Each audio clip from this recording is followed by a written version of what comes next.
Ribonucleic acid यानी कि ribonucleic अम्ल। सबसे पहले हमने बात करती है डीएनए के बारे में, जो कि एक न्यूक्लिक एसिड होता है। और न्यूक्लिक एसिड का जो दूसरा टाइप है उसको राइबोन्यूक्लिक अम्ल कहा जाता है। आरएनए के होते दूसरे प्रकार के न्यूक्लिक अम्ल होते हैं। ये वायरसों में क्या करते हैं, आनुवंशिक नियंत्रण का कार्य करते हैं। इसके अलावा जो अदर सेल्स होती है उनमें प्रोटीन संश्लेषण का कार्य करते हैं। आरएनए जो होता है वो मुख्य रूप से कोशिका द्रव्य तथा केंद्रक में उपस्थित होता है, यानी कि साइटोप्लाज्म तथा न्यूक्लियस में पाया जाता है। इसके अलावा कोशिका द्रव्य में जो आरएनए होता है वो मुक्त अवस्था में टी आरएनए व एम आरएनए के रूप में पाया जाता है, जबकि राइबोसोम में क्या होता है, ये आर आरएनए के रूप में उपस्थित होता है। इसके अलावा जो आरएनए होता है वो माइटोकॉन्ड्रिया तथा हरित लवक में भी पाया जाता है, यानी कि क्लोरोप्लास्ट में भी उपस्थित होता है। इसके अलावा बात करें कि आरएनए जो होता है वो सिंगल स्ट्रैंडेड होता है, यानी कि एक सूत्रीय, यानी कि एक लड़का ही बना होता है। देन आगे हम बात करते हैं कि हम आरएनए की स्ट्रक्चर देख सकते हैं कि एक सिंगल स्ट्रैंड बता रखा है। इसके अलावा उनमें नाइट्रोजन क्षार है, एडेनिन, गुआनिन, साइटोसिन तथा यूरेसिल। डीएनए में तो यूरेसिल की जगह थाइमिन होता है, जबकि आरएनए में क्या होता है, यूरेसिल पाया जाता है। एडेनिन यूरेसिल के साथ डबल बॉन्ड द्वारा जुड़ा रहता है, द्विबंध द्वारा, जबकि साइटोसिन क्या होता है, गुआनिन के साथ में ट्रिपल बॉन्ड यानी कि त्रिबंध द्वारा जुड़ा रहता है, हाइड्रोजन बॉन्ड द्वारा। इसके अलावा बात करते हैं कि जो आरएनए होता है वो दो प्रकार के हो सकते हैं, आनुवंशिक यानी कि जेनेटिक आरएनए, अनआनुवंशिक यानी कि नॉन जेनेटिक आरएनए। जो आनुवंशिक जेनेटिक आरएनए होते हैं, जो जेनेटिक आरएनए होते हैं ये क्या करते हैं, आनुवंशिक क्रिया को प्रदर्शित करते हैं, यानी कि जेनेटिक मटेरियल की तरह कार्य करते हैं, आनुवंशिक पदार्थ की तरह। ये किन में पाए जाते हैं, मेनली तो पादप वायरस तथा जंतु वायरस, यानी कि plant virus and animal virus. इनमें क्या होता है कि जो आरएनए होता है वो ही क्या करता है, आनुवंशिक पदार्थ का कार्य करता है जेनेटिक मटेरियल में। ये क्या करते हैं, इन वायरसेस में क्या करते हैं कि जो इन्फॉर्मेशन होती है, जो सूचनाएं होती है, उनको एक पीढ़ी से दूसरी पीढ़ी में ले जाने का कार्य करते हैं, यानी कि एक जनरेशन से दूसरी जनरेशन में ले जाते हैं। इसके अलावा इनमें जो नियंत्रण होता है सूचनाओं को लाने ले जाने का, वो भी किनके द्वारा होता है, आरएनए अणुओं के द्वारा ही होता है। इनके एग्जाम्पल्स हम देख सकते हैं कि जो एक सूत्रीय जो आरएनए होते हैं उनके एग्जाम्पल टीएमवी यानी कि tobacco mosaic virus, influenza virus, polio virus. इनमें क्या होता है, जो आरएनए होता है वो एक सूत्रीय होता है, लेकिन कुछ केस ऐसे होते हैं, रेयर केस, जिनमें कि आरएनए जो होता है वो द्विसूत्रीय होता है, यानी कि डबल स्ट्रैंडेड में भी पाया जा सकता है। इनके एग्जाम्पल है रियो वायरस। देन हम बात करते हैं अनआनुवंशिक आरएनए यानी कि नॉन जेनेटिक आरएनए। अधिकांश जीवों में क्या होता है कि नॉन जेनेटिक, ये क्या करते हैं कि आनुवंशिक पदार्थ का कार्य नहीं करते हैं, यानी कि इनमें क्या होता है कि सूचनाओं को लाने ले जाने का कार्य तो डीएनए ही करता है, लेकिन जो आरएनए होते हैं वो क्या करते हैं, प्रोटीन संश्लेषण में महत्वपूर्ण क्रिया निभाते हैं। इस प्रकार में क्या होता है कि आरएनए जो होता है वो आनुवंशिक पदार्थ का कोई कार्य नहीं करता है, लेकिन ये क्या करता है, डीएनए को टेम्पलेट द्वारा संश्लेषित करते हैं, यानी कि एक टेम्पलेट का कार्य होता है वो आरएनए के द्वारा होता है। इनका प्रमुख कार्य क्या होता है, प्रोटीन संश्लेषण करना होता है। जो नॉन जेनेटिक आरएनए, अनआनुवंशिक आरएनए, वो तीन टाइप के होते हैं, एम आरएनए, टी आरएनए तथा आर आरएनए। आगे हम बात करेंगे आरएनए का रासायनिक संगठन यानी कि chemical composition of RNA. Normally हम देखते हैं कि जो आरएनए होते हैं वो एक सूत्रीय अणुओं के रूप में मिलता है, और ये भी क्या होता है कि न्यूक्लियोटाइड्स का बना होता है, जो कभी कभी स्वयं पर बलित होकर कुंडलित नुमा संरचना बनाता है। कि आरएनए में क्या होता है कि डीऑक्सीराइबोस के स्थान पर क्या होती है, राइबोस शर्करा पाई जाती है, यानी कि राइबोस शुगर पाई जाती है। इनमें क्या होता है, प्यूरिन, मैंने आपको ये बता ही रखा है कि इसमें जो प्यूरिन क्षार एडेनिन तथा ग्वानिन के समान, मतलब एडेनिन तथा ग्वानिन तो सेम होते हैं, लेकिन जो पिरिमिडिन्स होते हैं उनमें क्या होता है, साइटोसिन तो वही रहता है, लेकिन थायमिन की जगह क्या पाया जाता है, यूरेसिल पाया जाता है। इसके अलावा इनमें भी क्या होता है कि हाइड्रोजन बॉन्ड उपस्थित होता है। अब आगे हम बात करेंगे, ये स्ट्रक्चर हम देख सकते हैं राइबोज शर्करा का और यूरेसिल के साथ कॉम्बिनेशन होता है। आगे हम बात करेंगे कि mRNA और tRNA तथा rRNA के बारे में डिटेल्स में।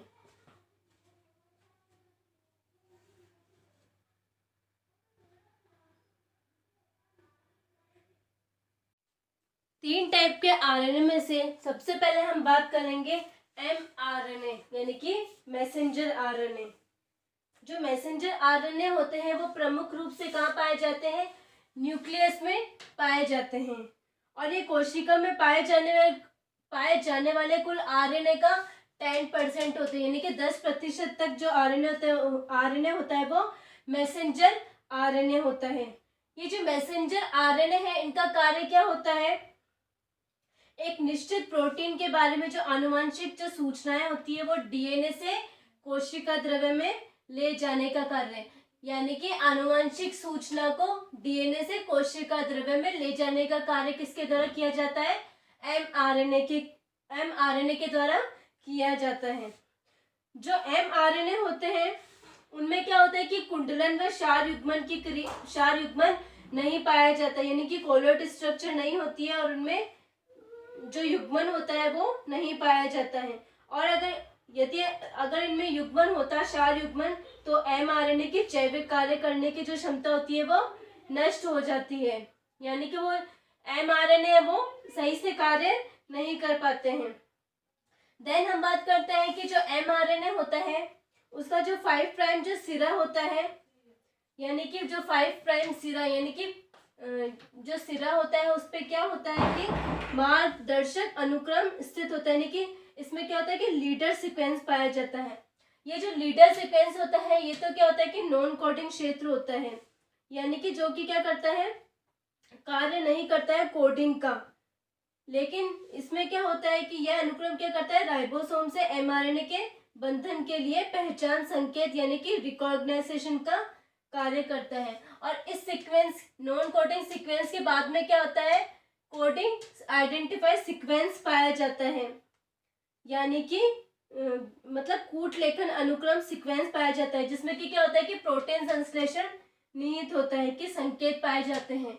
इनमें क्या होता है कि सबसे पहले स्टार्टिंग में तो नॉन कोडिंग सीक्वेंस होता है, इससे प्रोटीन सिंथेसिस का कार्य नहीं होता है, जबकि इसके बाद में कोडिंग आइडेंटिफाई सीक्वेंस पाए जाते हैं। इसके लिए इनमें क्या पाए जाते हैं, सीक्वेंस के प्रारंभ में क्या पाए जाते हैं, संभारम कोडोन पाए जाते हैं AUG, तथा एंड में क्या पाए जाते हैं, अंत में विशिष्ट समापन कोडोन यानी कि टर्मिनेशन कोडोन पाए जाते हैं, जो कि क्या करते हैं, प्रोटीन संश्लेषण की क्रिया को समाप्त करते हैं। इसके अलावा हम बात करते हैं कि जो यूकेरियोट्स होते हैं, यूकेरियोट्स या mRNA होते हैं, उनमें क्या होता है कि जो 5 प्राइम जो कैप होती है वो 7 मिथाइल गुआनोसिन की बनी होती है। इसमें 5 प्राइम जो सिरा होता है इनमें 7 मिथाइलोसिन गुआनोसिन की बनी एक कैप होती है, और ये कैप क्या करती है। इसके अलावा यूकेरियोट के mRNA के 3 प्राइम सिरे पर क्या होती है कि पॉली ए टेल पाई जाती है, यानी कि पॉलीएडेनिक जो पुच्छ होती है, पॉलीएडेनिक अम्ल की बनी होती है, इसे पॉली ए पुच्छ भी कहा जाता है। ये तो था यूकेरियोट्स के बारे में। देन हम बात करते हैं कि प्रोकैरियोट्स में क्या होता है कि ये 5 प्राइम कैप या फिर पॉली ए टेल जैसी संरचना नहीं पाई जाती है। इसके अलावा हम बात करते हैं कि जो mRNA होते हैं वो मोनोसिस्ट्रोनिक तथा पॉलीसिस्ट्रोनिक होते हैं, यानी कि जो यूकेरियोट्स होते हैं उनमें क्या होता है कि एक सिस्ट्रोन से निर्मित संदेशवाहक आरएनए mRNA मोनोसिस्ट्रोनिक कहलाता है। जो यूकेरियोट्स का जो mRNA होता है वो मोनोसिस्ट्रोनिक mRNA होता है, जबकि जो प्रोकैरियोट्स का जो mRNA होता है वो पॉलीसिस्ट्रोनिक वाला होता है, यानी कि कई पॉलीपेप्टाइड सूचनाओं का वहन करता है, कई पॉलीपेप्टाइड जो श्रृंखलाएं होती है उनका वहन करता है। तो ये तो थे कुछ स्ट्रक्चर, जनरली स्ट्रक्चर mRNA का। आगे हम बात करते हैं होता है tRNA, ये साइज में बहुत छोटा होता है, स्मॉल होता है। तो ये किस में पाए जाते हैं, साइटोप्लाज्म यानी कि कोशिका द्रव्य में पाए जाते हैं। इनका साइज छोटा होने के कारण, सूक्ष्म अणुओं की उपस्थिति के कारण इन्हें क्या कहा जाता है, सॉल्युबल आरएनए यानी कि विलय आरएनए भी कहा जाता है। इस इनके कार्य के आधार पर, क्योंकि इनका नाम है ट्रांसफर आरएनए, तो ये क्या करते हैं, जो एमिनो अम्ल होते हैं उनको प्रोटीन जैव संश्लेषण स्थल तक ले जाने का कार्य करते हैं, यानी कि प्रोटीन सिंथेसिस जो साइट होती है वहां तक ले जाने का जो वर्क होता है वो ट्रांसफर आरएनए करते हैं अमीनो एसिड को। देन हम बात करते हैं कि इनके लिए जो सिग्नल्स होते हैं, जो संकेत होते हैं, वो एमआरएनए के थ्रू दिए जाते हैं, यानी कि मैसेंजर आरएनए इनको सिग्नल्स देते हैं, इनको मैसेज देते हैं कि वो आगे क्या करें, एमिनो अम्ल को प्रोटीन जैव संश्लेषण तक ले जाए। देन हम बात करते हैं कि जो आरएनए होते हैं, ट्रांसफर आरएनए, वो डिफरेंट टाइप के होते हैं, अलग अलग प्रकार के होते हैं। इनमें क्या होता है कि हर एक अमीनो एसिड के लिए क्या होता है कि विशिष्ट प्रकार का टीआरएनए ही उपस्थित होता है, यानी कि स्पेसिफिक टीआरएनए। अगर कोई सपोज कोई एक एमिनो अम्ल है मिथियोनिन, तो उसके लिए केवल मिथियोनिन टीआरएनए है, वही क्या करेगा, उसको कैरी करेगा।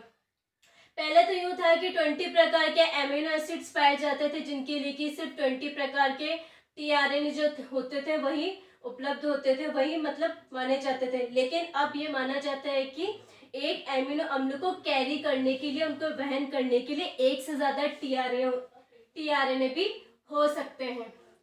तो ये तो थी कुछ जनरल इंट्रोडक्शन। आगे हम बात करेंगे इसके स्ट्रक्चर के बारे में, इसकी संरचना के बारे में।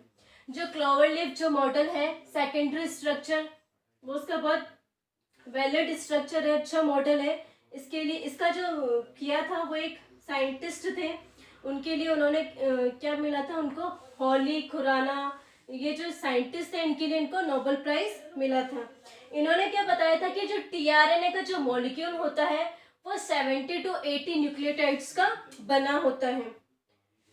प्राइमरी स्ट्रक्चर में ये क्या करता है कि अपने जो प्राइमरी जो स्ट्रक्चर होती है, प्राथमिक जो संरचना होती है, उसमें जो टीआरएनए जो होता है वो क्या कर लेता है, खुद इस प्रकार से वलित कर लेता है, यानी कि उसकी जो संरचना होती है वो वलय हो जाती है, कि जिसके फलस्वरूप जो होती है वो एक सेकेंडरी स्ट्रक्चर का फॉर्मेशन करता है, यानी कि द्वितीयक संरचना। जो द्वितीयक संरचना होती है उसमें जो क्या होता है कि जो टीआरएनए की जो 3 प्राइम तथा 5 प्राइम जो सिरे होते हैं वो क्या करते हैं, एक दूसरे के नियर में आ जाते हैं, एक दूसरे के समीप में आ जाते हैं। इस मॉडल में हम देखते हैं कि 5 टाइप की आर्म्स होती है, यानी कि 5 भुजाएं होती हैं। सबसे पहले हम बात करेंगे कि एकग्राही भुजा को एक्सेप्टर आर्म भी कहा जाता है, जिसको कि एमिनो एसिड या फिर ये आर्म भी कहा जाता है।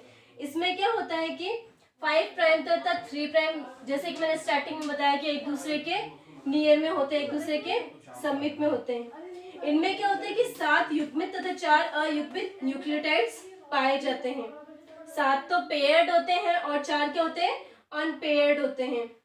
इनमें से जो फर्स्ट जो 3 होते हैं न्यूक्लियोटाइड वो क्या करते हैं, ACC यानी कि जो एमिनो एसिड जो है, और एमिनो एसिड यानी कि ACC, तथा चौथा क्या होता है, एक प्यूरिन होता है। और इसके ना हम बात करते हैं कि CCA के क्षार क्रम पर 3 प्राइम सिरे पर मुक्त ATP समूह जो होता है वो उपस्थित होता है। सभी प्रकार के टीआरएनए की 3 प्राइम जो सिरा होता है वहां पर क्या होता है कि CCA क्षार क्रम जो होता है वो पाया जाता है। यहाँ पे क्या क्रम पाया जाता है, ACC क्रम पाया जाता है, जो कि क्या करता है, एमिनो एसिड संलग्न स्थान बनाता है, यानी कि जिसे कि एमिनो एसिड बाइंडिंग साइट भी कहा जाता है। इसलिए इस भुजा को क्या कहते हैं, एमिनो एसिड बाइंडिंग साइट या कि एमिनो एसिड आर्म भी कहा जाता है। Then second type of arm की अगर हम बात करें तो वो होती है डाईहाइड्रोयूरिडेन आर्म, सॉरी इसको लूप भी कहा जाता है, यानी कि भुजा भी कहा जाता है। इसमें क्या होता है कि डाईहाइड्रोयूरिडेन पाया जाता है, क्षार पाया जाता है। इस वजह से क्या होता है, इसको डाईहाइड्रोयूरिडेन कहा जाता है। इसमें क्या होता है, 8 से 15 न्यूक्लियोटाइड्स पाई जाती हैं। और ये जो साइट होती हैं, DHU जो साइट होती है वो क्या करती है, जो लूप होता है इसमें क्या होता है कि जो भुजा होती है एमिनो एसिड टीआरएनए सिंथेटेज अभिज्ञान स्थल बनाती है, यानी कि amino acid synthetase binding site बनाती है। और ये जो साइट होती है, जो स्थल होता है, ये क्या करता है कि विशिष्ट अमीनो अम्ल को सक्रियता करने वाले एंजाइम्स की जो होती है वो पहचान करवाता है। जो स्पेसिफिक टाइप के जो अमीनो एसिड होते हैं उनको रिकॉग्नाइज करने वाले जो एंजाइम्स होते हैं उनकी पहचान करवाता है। देन आगे हम बात करते हैं एंटीकोडोन। एंटीकोडोन जो लूप होता है उसमें क्या होता है कि एंटीकोडोन्स पाए जाते हैं। वैसे तो ये कई न्यूक्लियोटाइड्स का बना होता है, लेकिन इसमें मिड के जो 3 न्यूक्लियोटाइड्स होते हैं यानी कि त्रिक, वो क्या करते हैं एंटीकोडोन्स का कार्य करते हैं। ये अनपेयर्ड होते हैं और इन एंटीकोडोन का जो कार्य होता है वो ये क्या करते हैं कि जो एमआरएनए में जो उपस्थित जो त्रिक कोडोन जो होते हैं उनको रिकॉग्नाइज करते हैं, यानी कि इन त्रिक एंटीकोडोन क्षारों का जो अनुक्रम होता है वो एमआरएनए में उपस्थित त्रिक कोडोन के क्षारों का पूरक होता है, यानी कि कॉम्प्लीमेंट्री होता है। आगे हम बात करते हैं थाइमिडीन, स्यूडोयूरिडीन एंड साइटोसिन आर्म, यानी कि जो लूप होती है इसमें क्या होता है कि 5 जो पेयर्ड वो होते हैं और 5 तो पेयर्ड बेस होते हैं, यानी कि युग्मित क्षार होते हैं, जबकि जो 7 होते हैं वो अनपेयर्ड होते हैं। इसमें क्या होता है टीआरएनए का ये जो क्षेत्र होता है ये क्या करता है टीआरएनए राइबोसोम से संलग्न स्थल में सहायक होता है, यानी कि राइबोसोमल बाइंडिंग्स, इसको लूप भी कहा जाता है। देन हम बात करते हैं एक्स्ट्रा लूप, यानी कि वेरिएबल लूप, जिसको कि परिवर्ती लूप भी कहा जाता है। यह अपेक्षाकृत अस्थिर होता है और ये क्या होती है एक एक्स्ट्रा यानी कि अतिरिक्त भुजा होती है। इनमें भी न्यूक्लियोटाइड्स पाए जाते हैं, सॉरी बेस पाए जाते हैं। आगे हम बात करेंगे आरआरएनए यानी कि राइबोसोमल आरएनए के स्ट्रक्चर के बारे में। थर्ड टाइप के जो आरएनए होते हैं वो होते हैं राइबोसोमल आरएनए, जिनको कि आरआरएनए भी कहा जाता है। जनरली इनमें क्या होता है कि जो ये क्या होता है कि राइबोसोमल ऑर्गेनल्स यानी कि राइबोसोमल नामक कोशिकांग में पाए जाते हैं। तो इस प्रकार के आरएनए को राइबोसोमल आरएनए कहा गया, यानी कि उनको नाम दे दिया गया। कोशिका, इसके अलावा कोशिका द्रव्य में पाए जाने वाले कुछ जो आरएनए होते हैं वो क्या करते हैं टोटल आरएनए का 80% भाग बनाते हैं, यानी कि कुल आरएनए का जो 80% तक का जो भाग होता है वो आरआरएनए का बना होता है। इसके अलावा जो अंतःप्रदेवी जालिका यानी कि एंडोप्लाज्मिक रेटिकुलम होती है उन पर जो कणों के रूप में पाए जाते हैं। जो राइबोसोमल होते हैं वो कणों के रूप में प्रेजेंट होते हैं और उनको क्या कर देते हैं कणिकामय बना देते हैं। देन इसके बाद हम बात करते हैं कि जो राइबोसोमल जो होते हैं वो कोशिका द्रव्य में भी बिखरे हुए फॉर्म में पाए जाते हैं, यानी कि साइटोप्लाज्म में पाए जाते हैं। राइबोसोमल का 50 to 60% जो भाग होता है वो आरआरएनए का बना होता है और बाकी का जो भाग होता है वो प्रोटीन्स का बना होता है। आगे हम बात करते हैं कि राइबोसोम जो होते हैं उनकी कुछ इकाइयां होती हैं। राइबोसोमल में पाए जाने वाले जो आरआरएनए होते हैं उनके 2 टाइप्स होते हैं, प्रोकैरियोट्स में, यूकैरियोट्स में। जो प्रोकैरियोट्स में जो राइबोसोम्स पाए जाते हैं वो 70S प्रकार के होते हैं, जबकि यूकैरियोट्स में ये 80S प्रकार के पाए जाते हैं।